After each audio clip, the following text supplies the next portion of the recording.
पण आता आमच्या जे प्रायोरिटी आहे ना, प्राधान्य जे आहे ना, तो आहे माडा करमाडा, जिथे एवढा जास्त मोठा पूर झाला होता आणि पुन्हा पूर येत आहे. पुन्हा ते उद्या, आज रात्रीपर्यंत, उद्या पहाटेपर्यंत पुन्हा तोच परिस्थिती निर्माण होत आहे. कारण धाराशिव आणि अहिल्यानगर मोठा पाऊस रात्रभर झालाय है ना.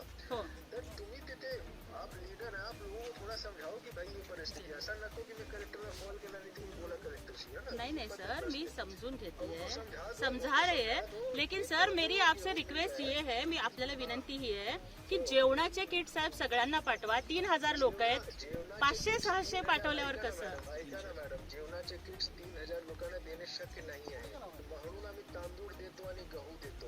सर ते पण पोचायला 2 दिवस लागतील. आम्ही पण मदत घेऊनच आलोय सर. काम करा, तुमच्या शिवसेना पाठीच्या मार्फत तुम्ही करा ना तिथे. सर मदत घेऊनच आलोय सर, तुम्ही सांगायच्या आधी आम्ही किट घेऊन आलोय. नाही, तुम्ही तुमच्या पार्टीच्या मार्फत, पार्टी कडूनच मदत घेऊन आली आहे साहेब.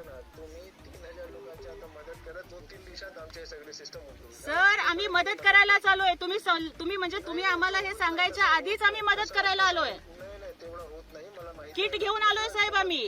किती किट घेऊन आलाय तुम्ही? साहेब आम्ही पूर्ण जेवणामध्ये नाही, आम्ही अन्नधान्याचे किट घेऊन आलोय साहेब. किती किट?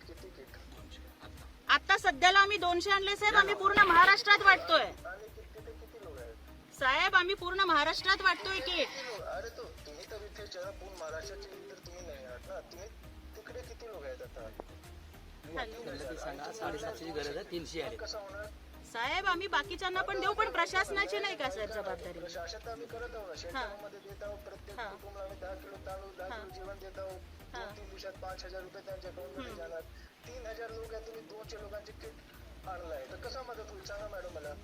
साहेब परंतु मला सांगा, वैयक्तिक मदत ही सगळ्यांना होणार आहे का साहेब. नाही, तुम्हाला ते करावे लागेल. फक्त तिथे call नाही आम्ही तर करू साहेब, आम्ही तर करूच, परंतु बोलू द्या मला. मी कलेक्टर बोलतोय, बोलू द्या मला आता, है ना. बरोबर आहे साहेब, आपण कलेक्टर आहात म्हणूनच आम्ही आमचं दुखणं सांगतोय तुम्हाला. ऐकून घ्या. हे तो वेळ नाही की प्रशासनाने काय केलं, ते तुमचं नेहमीच्या जे राजकारण आहे त्यामध्ये आम्ही अजिबात राजकारण करत नाहीये साहेब. ऐकून घ्या. आता जे वेळ आहे ना, ते उभे होऊन मदत करण्याची आहे. मदत करण्यासाठी चालू आहे साहेब. 3000 लोकांमध्ये तुम्ही 200 किट वाटप करतात साहेब आम्ही सगळ्यांना वाटतोय. 3000 लवकर 1000 पॅकेट करा तिथे आणि लोकांना द्या. आम्ही तर करू ना साहेब, आम्ही पण नक्कीच करू. आमच्या परीनं जेवढं होतंय तेवढं आम्ही करतोय आणि तुम्ही सुद्धा बाकीच्यांना करा, ही आमची तुम्हाला पण विनंती आहे साहेब. ताकद लागलाय बरोबर. पाठीमधून 20 लोकांना काढलाय, तुम्ही नाही काढलाय. आता वाढवा तुमच्या मदत. हो आम्ही आमची मदत पण वाढवतोय साहेब. हो वाढवतोय.